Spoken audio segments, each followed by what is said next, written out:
Good evening, guys. I'm Chris, and welcome back to this Wednesday's episode of Rift Amps. Okay, board has been stripped down, all the old solder removed, best I can, cleaned up, and ready for reassembly. So 7 new diodes, 1N4007s as usual. So 6 for the full wave rectifier, and then 1 in reverse on the bias supply. So I'm going to go ahead and get that done now, and I'll come back. Right, Q&A time. David says, question, where do those extra harmonics on the Princeton Reverb gain stage come from? They're not in the original injected signal, so are they generated through the valve? P.S. Hope you liked the coffee. Well, first on the coffee, yes, I did. That coffee is wonderful. Thank you so much for sending that to me. Got it in the grinder, made a brew this morning. Exceptional. Really happy with that. Yes, the harmonics, that's exactly what I'm trying to show everybody. So we're injecting a pure sine wave, which means it's just that frequency and there's nothing else in there. There are no harmonics on top, no other artifacts, nothing. It's just a pure sine wave. You inject that into the valve, and what comes out is that sine wave, that fundamental frequency, plus all the extra harmonics that are generated inside that valve. And this is what I'm trying to show you, in that that's what the amplifier is doing, and that's why we love the sound of valve amplifiers, right? Because they add all this extra richness and character and flavour and all those good stuff. Now, you can, and this is what designers do, is you can control the amount and level of those harmonics that are generated by setting the operating conditions of that stage.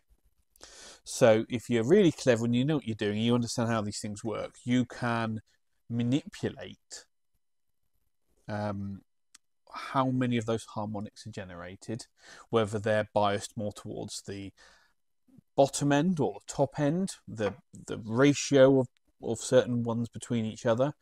All of that is possible, and that's where you go from building an amplifier to designing an amplifier.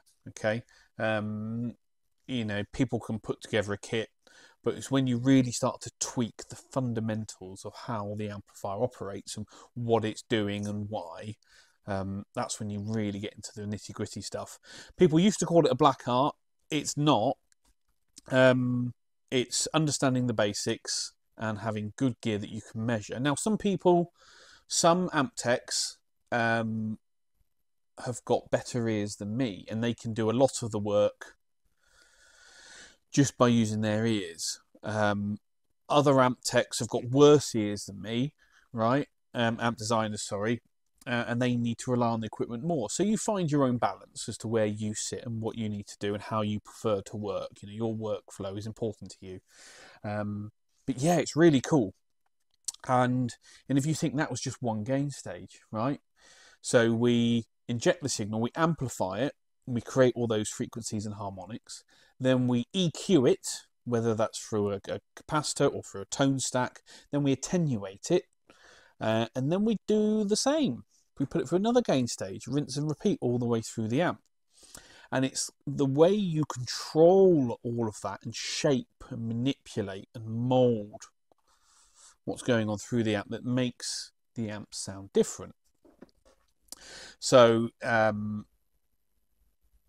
if we were to compare the first gain stage of a Princeton Reverb versus the first gain stage of, I don't know, a 70s Plexi, the harmonic profile will be very different, even just after that first stage. So yeah, great question, Dave. Thanks. Okay, so bias board is done and installed. I've actually done quite a bit of work on this that I forgot to film, so I'll try and catch you up. Okay, so do you remember the oscillation we were having? Numerous issues. It was actually 2 or 3 different areas in the circuit where that oscillation was generated. Some of it was lead dress, so I've had to move some bits and pieces around. But essentially it was the treble cap in the tone stack. But I've also found that I've had to add some snubber caps in 3 places, 1, 2 and 3, and that's completely cured it. So here's the circuit running. Bright cap is off. Bring it in. Fine. Oscillation is gone. So I don't know how long the amp's been like that, but it's been pretty unstable for a while, I would hazard a guess. But yeah, now it's running great. The other issue was the switch itself. We're having issues where it was remaining open circuit in both positions, but only if you somehow managed to get it halfway between, would it actually switch the cap in. So even though we'd cleaned that thoroughly, it was no longer serviceable. So I've popped a new switch in there, along with a new cap as well. Yeah, and it's all running great now. So I'm just letting it soak for a while. Then I'm going to go in and double check bias measurements, things like that. But this amplifier actually sounds pretty good, and I will try and do you a sound sample if I remember. Southside Johnny says, quick question on the schematics you use when servicing other manufacturers' amplifiers. How do you source them, particularly the vintage ones? And how do you verify them? Okay, so these days, thankfully, most schematics are available online. So you've just got to search for them. But there are a couple of things that you need to be able to do, which is one, never take a schematic as gospel.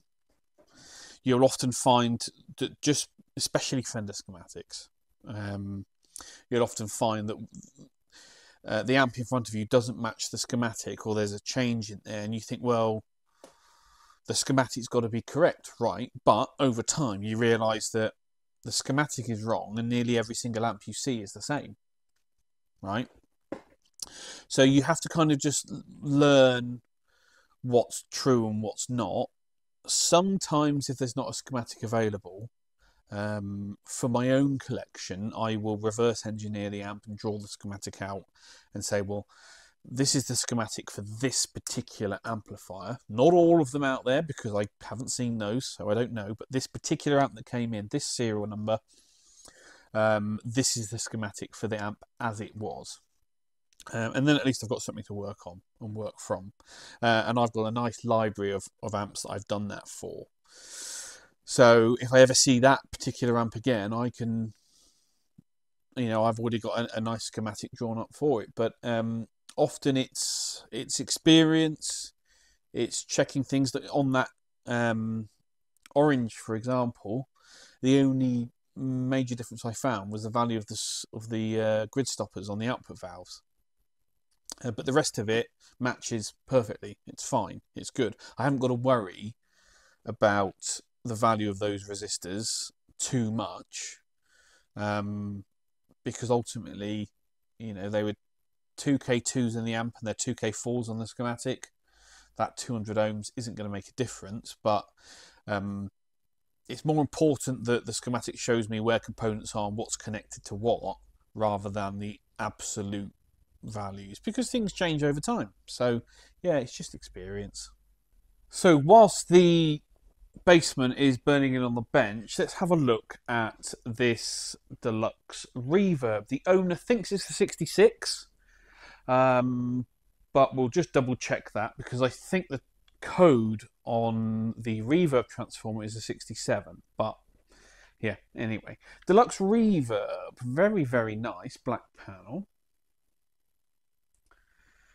Most of you will know what these are now, but these are 2-channel 22 watt amplifier running 6 V6s 1x12 format. Now, I have a theory that these were originally designed to run 6 L6s, because that's what the transformer impedance is closer for. The high voltage in the amplifier, it's basically it's a mismatch for 6v6s, and the more you look into it, 6L6s seems to be what these were originally designed to run, and then last minute they decided to run 6v6s instead.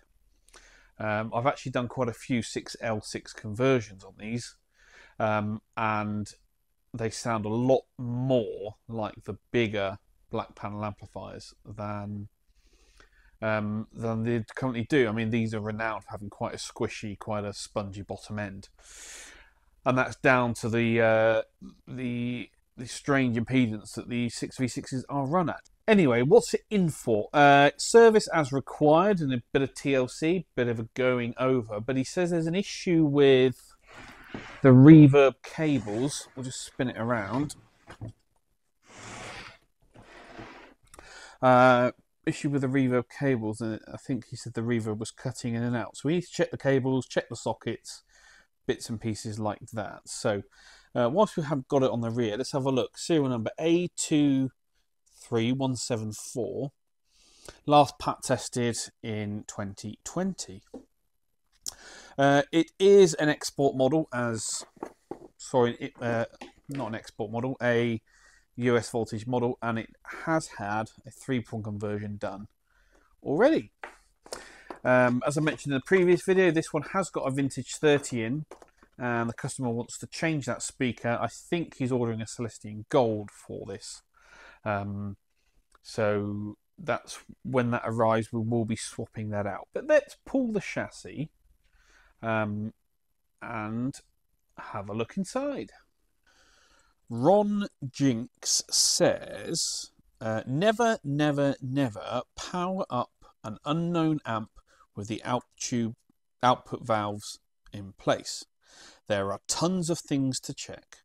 Before that, and a qualified tech would recommend this. Right, Ron, I'm not sure if this is an attack on me or it's just general advice. If it is general advice, yes, you're absolutely right. Please always do your visual checks and things before, as you know I do. If it is an attack on me, and we're talking about the orange, you probably should watch the previous video where you see I did the visual inspection on the orange. I identified a couple of issues that I then fixed before I powered it up under the light bulb limiter on the bench. So, yeah, if it is an attack on me, do your research. Chassis removed from the cabinet. Right, let's date these transformers then, shall we? Panel transformer, 7th week of 1966. The choke looks to me like a 26th week of 1966. Output transformer, 46th week of 1966. That's quite a big spread between the mains transformer and the output transformer. The reverb transformer, 18th week of 1967. Chassis stamp, 67. Probably a 67 then. Although if it was built in 67, this Schumacher mains transformer must have been on the shelf for a while, right? Anyway, let's get you set up. Let's pull the doghouse and have a look.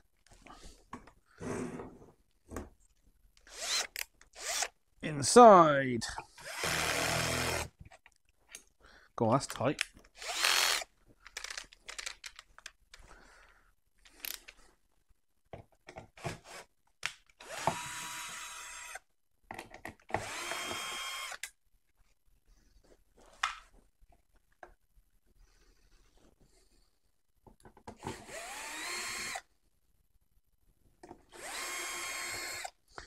Got some non-factory screws on that doghouse.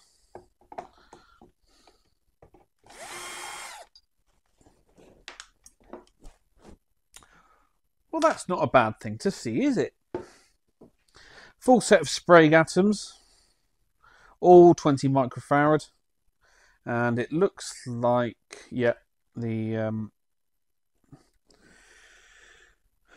droppers have been done too. Where's my chopstick?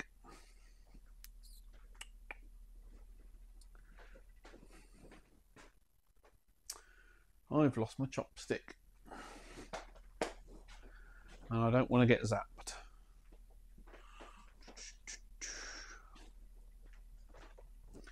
Okay, can't find it. Anyway, looks like, yeah. So these 10Ks, obviously done quite recently. I can't see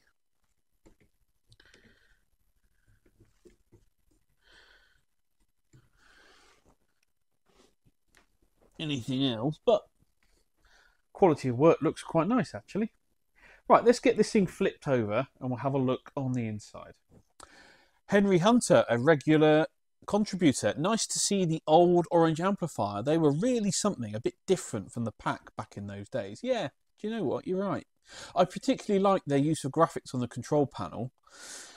Yeah, me too. It's quite different, isn't it? It's quite interesting.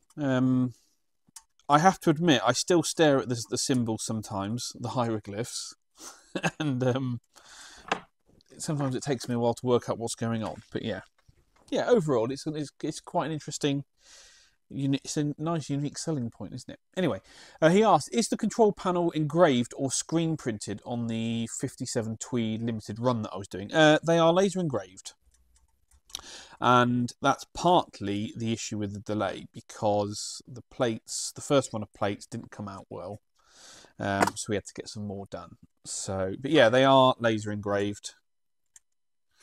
And it does, I mean, I'll be the first to admit, I think it looks great. So thank you, Henry. Great question.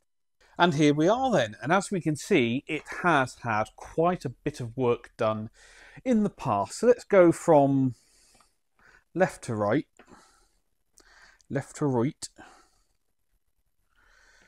and go through it. So first thing we see, obviously it's had its 3-prong conversion done, death cap removed, but they've grounded the earth to transformer bolt, which is a bit of a no-no, but we shall carry on. The 2 heater balancing resistors, 100 ohms, have been replaced with 1 watt resistors, which would indicate that at some point there's been a valve failure and it's burnt those out, and probably a heater cathode short, I would have thought. Screen resistors on the output valves have been replaced with 470 ohms. That's the correct value. 5 watts too large. Is it too large? Maybe. The grid stoppers on the output valve sockets looking rather crusty, although on camera they don't look too bad. That looks quite nice, but to my eye that looks not good. Let's check the other one. This one looks worse, doesn't it? Oh no, what happened there?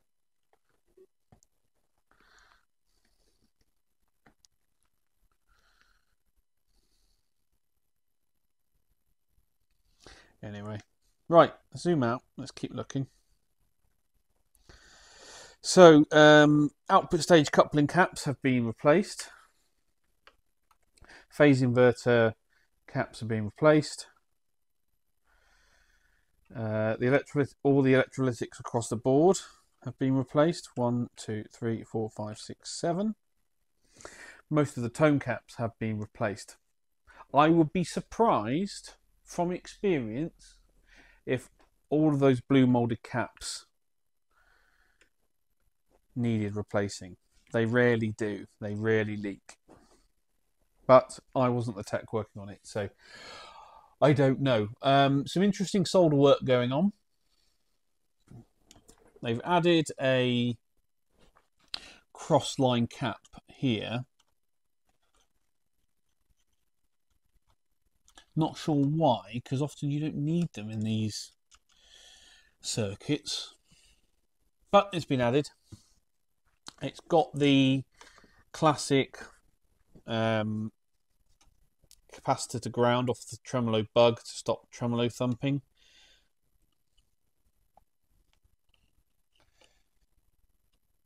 What else can we see? Again, just some quite poor, shoddy workmanship. Not the worst I've seen, but it's not the best either. Anyway, it's not in for any of this stuff. Oh, look what I've just seen. You ever seen a bare wire used as the grid connection for the reverb return? You ever seen that before? That is odd. Anyway, so he said there's a problem with the reverb connections. Looking at these sockets, that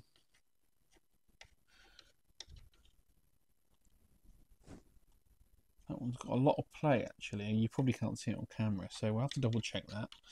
But the rest of it looks to be okay. Other thing I notice, we've got light brown socket, dark brown socket, light brown, dark brown, light brown, light brown. So have we had 1, 2, 3, 4 Novel sockets replaced, or is it the 2? I can't remember if these came with the dark brown sockets as standard, or is it the light browns? I'll have to look it up. Right, anyway, so that's inside the chassis on this 67 Deluxe Reverb. It's the type of amp that's had a lot of work on before. I'm not sure if all of it was necessary.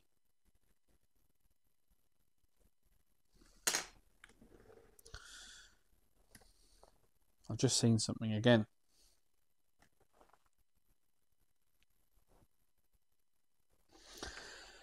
So from the plates to ground, you've got this network of, are they probably diodes?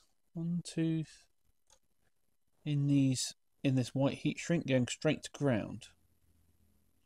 What's going on there?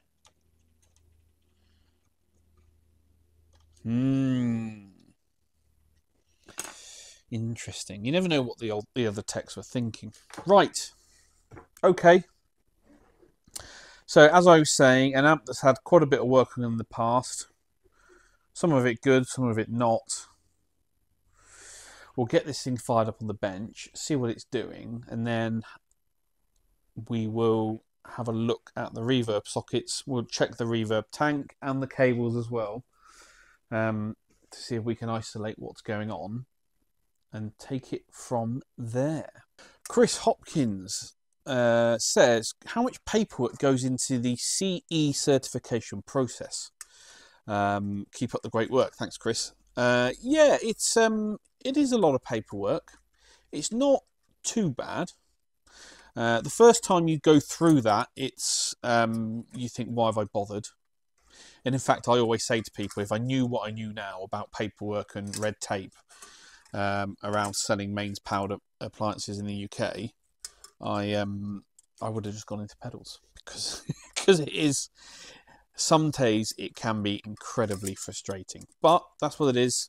Thankfully, I'm pretty quick at it now. I know how to get the paperwork done. The most important thing, however, is keeping your technical file up to date. Especially your bill of materials for each serial number that you've built, or you know, if on one particular build you've had to switch to a different component, you need to make sure that that's all correct and up to date. So if you do get an OPSS investigation or an inspection, you can present that stuff straight off the bat, no problem. You're all good. Tick all the boxes, dot all the T's, cross all the I's, etc., etc., that kind of stuff. And generally you're fine. But yeah, the first one you do is a nightmare, but after that, you've kind of got a template for yourself that you can just go with. And then I've got to keep everything for 7 years. So yeah. But yeah, great question.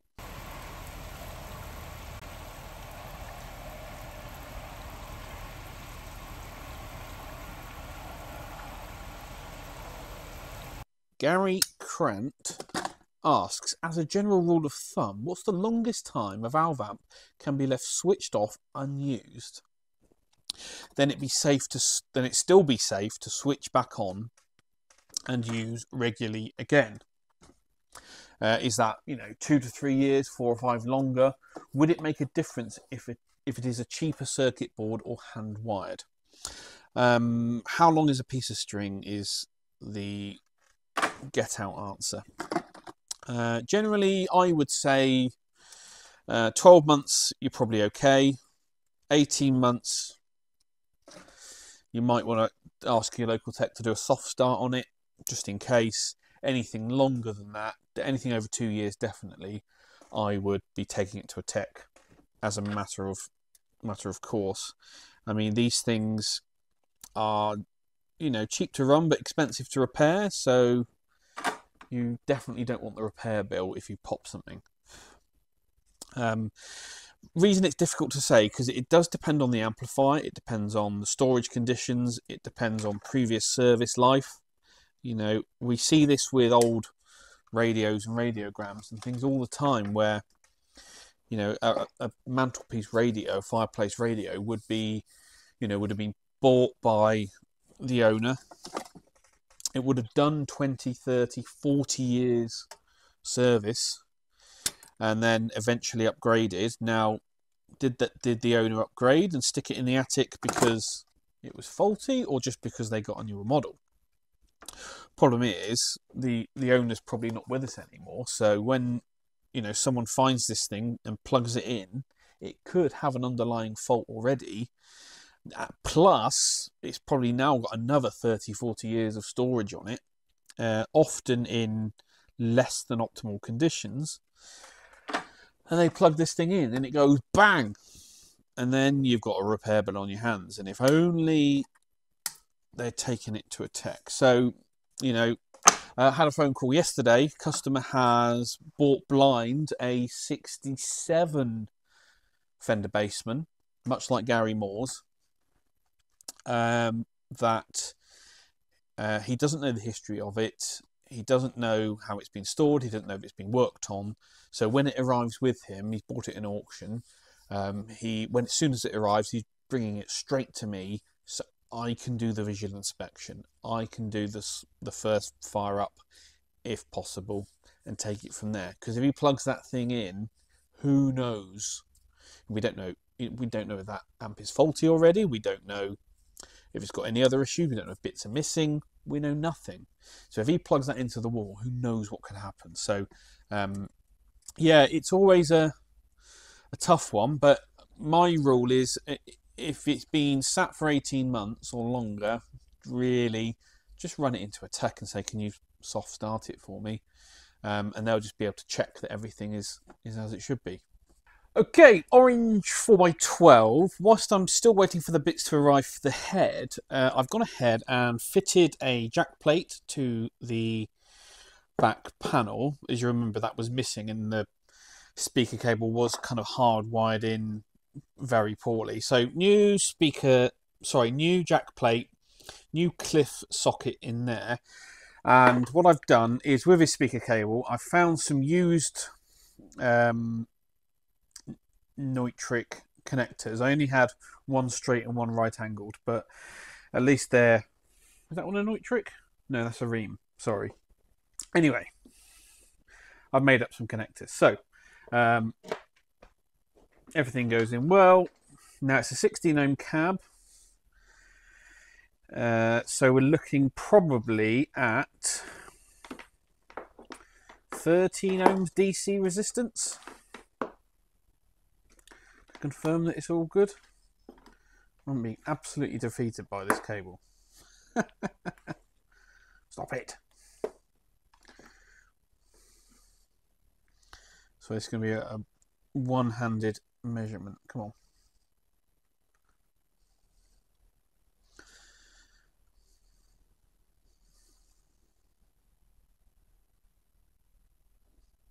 Perfect. Around 13 ohms. Lovely. So we know that's all good. The wiring's all good.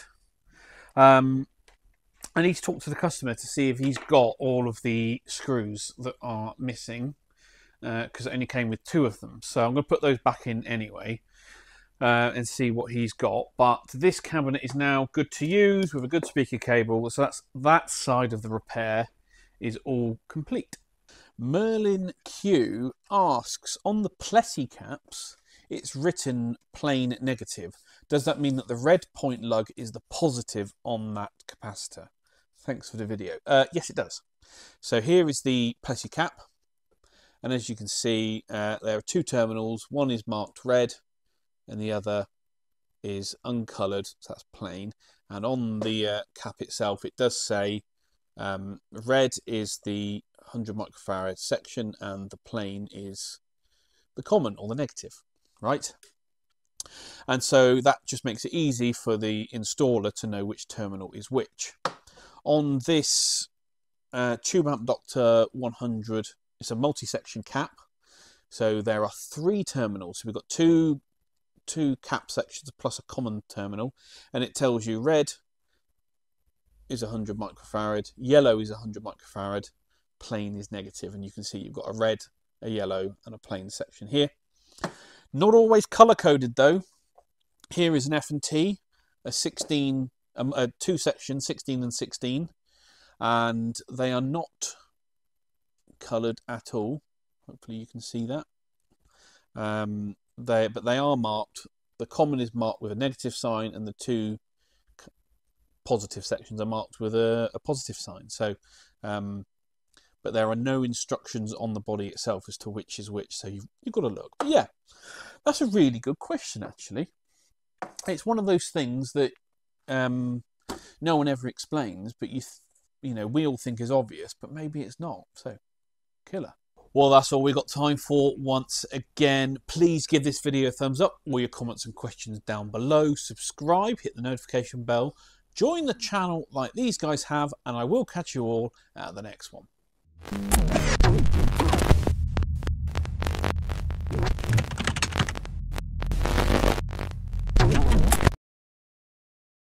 Bristol Fashion says, I done got win booth, it go like goober bonga knit, oh yes. Cheers, mate.